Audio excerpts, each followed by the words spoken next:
Bueno, vamos con el tercer video de contratos. El objeto del contrato puede consistir en la entrega de una cosa o en el cumplimiento de un hecho positivo o negativo. Un hecho positivo es un hecho de hacer, un hecho negativo es un hecho de no hacer. Ya oportunamente vamos a hablar, le voy adelantando que cuando hablamos de hechos negativos estamos hablando de servidumbre. Cuando las cosas futuras son las cosas que se comprometen en el contrato, o sea, son las cosas objeto de los contratos, la promesa de entregarlo está subordinada al hecho de que si llegase a existir. O sea, salvo en los casos de los contratos aleatorios, en donde ya de por sí los contratos aleatorios tienen esa característica de que se cumple en el caso de que se produzca algún hecho eventual, como por ejemplo los seguros. En el caso de los seguros, yo pago el valor de una póliza periódicamente, mensualmente, normalmente, y bueno, me va a pagar el seguro si choco, si me roban el auto, pero digamos, no necesita esta condición de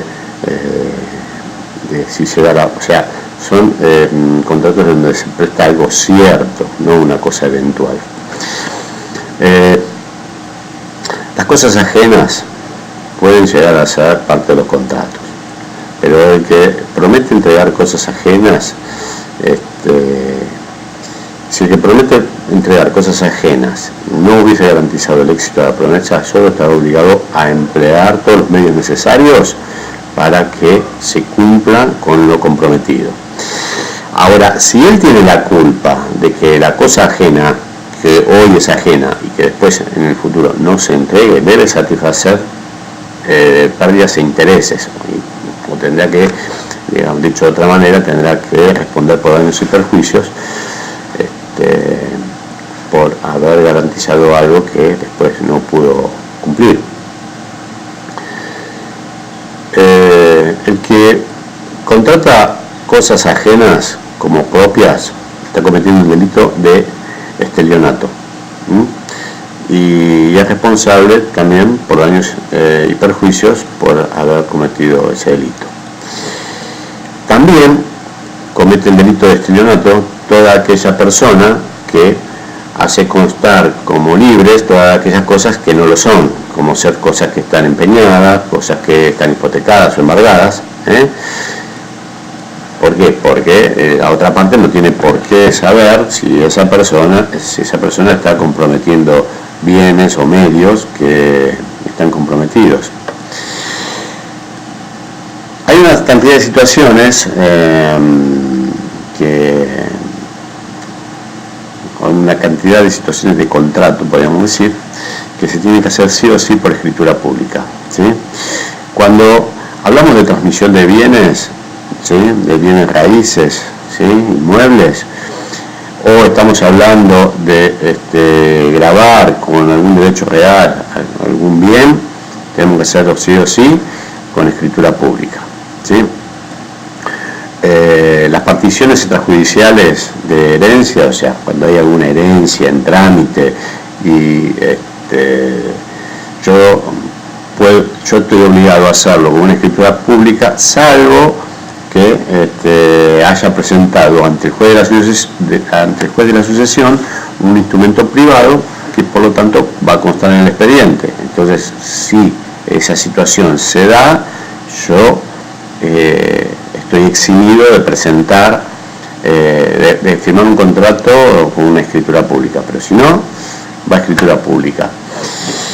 En toda constitución de sociedades, SRL, SA, todo eso va todo con escritura pública. Las convenciones matrimoniales, ¿sí? O sea, la presencia de un juez, testigos, la declaración en público de que son libres de contraer matrimonio, bueno, todo eso es parte de un procedimiento que está establecido por la ley en el contrato conyugal. Importa una escritura. La aceptación o repudiación de algún derecho hereditario, escritura pública. Poderes generales, poderes especiales, todos esos poderes que deban ser presentados en juicio, o los poderes para para administrar bienes, o cualquier otro tipo de poder que deba ser notarialmente redactado en escritura pública, por lo tanto escritura pública. Transacciones sobre inmuebles, ya lo hemos mencionado. Cesión de acciones. A ver, ¿qué otro más?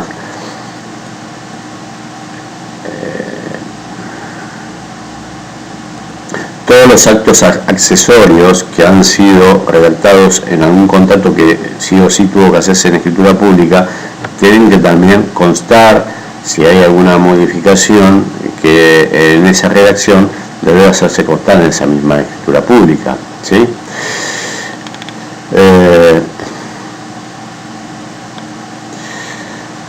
Todos los boletos de compraventa que hayan sido otorgados a favor de adquirentes de buena fe serán oponibles en concurso o en quiebra.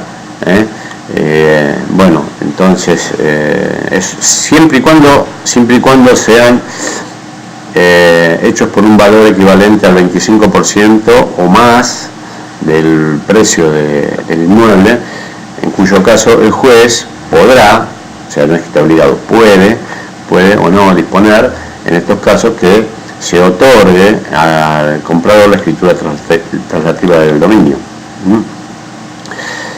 En el caso que exista alguna controversia y se haga menester tener que demostrar la existencia de un contrato, demostrar a la otra parte, ya sea judicial o extrajudicialmente, la existencia de una obligación, ¿sí?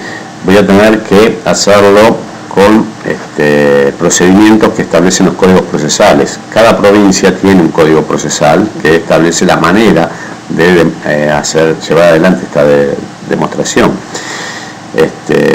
Pero por lo general las formas de demostrar la existencia de un contrato son las siguientes: por instrumentos públicos, por instrumentos particulares, por confesión de las partes, ya sea judicial o extrajudicialmente, o por algún juramento judicial que haya hecho la parte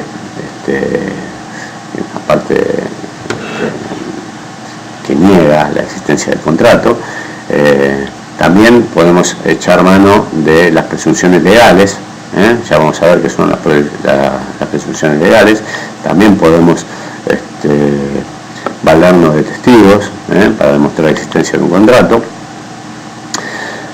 O sea, todo este tipo de cosas son pruebas que a mí me permiten demostrar la existencia del contrato. La forma quizás pueda llevar alguna variación de acuerdo a la jurisdicción donde tengamos que demostrar la existencia de ese contrato.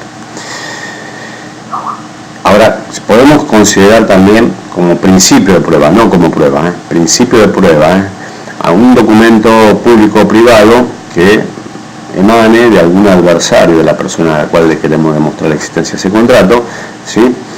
Que está interesada en que se demuestre la existencia del contrato, o incluso de una persona muerta que si viviera sería una parte interesada del contrato. Entonces, lo digo de vuelta, se va a considerar como un principio de prueba cualquier documento público o privado que emane de un adversario, o mismo del causante,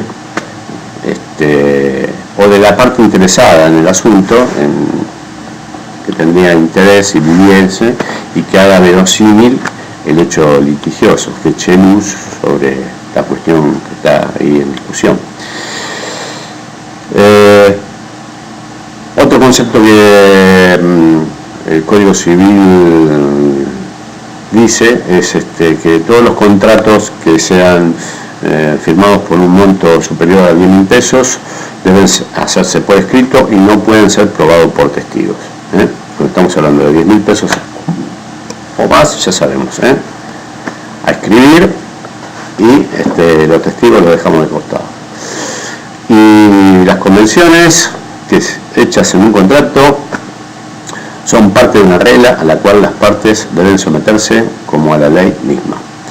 Bueno, ha sido la tercera parte de contratos y nos vemos en el cuarto.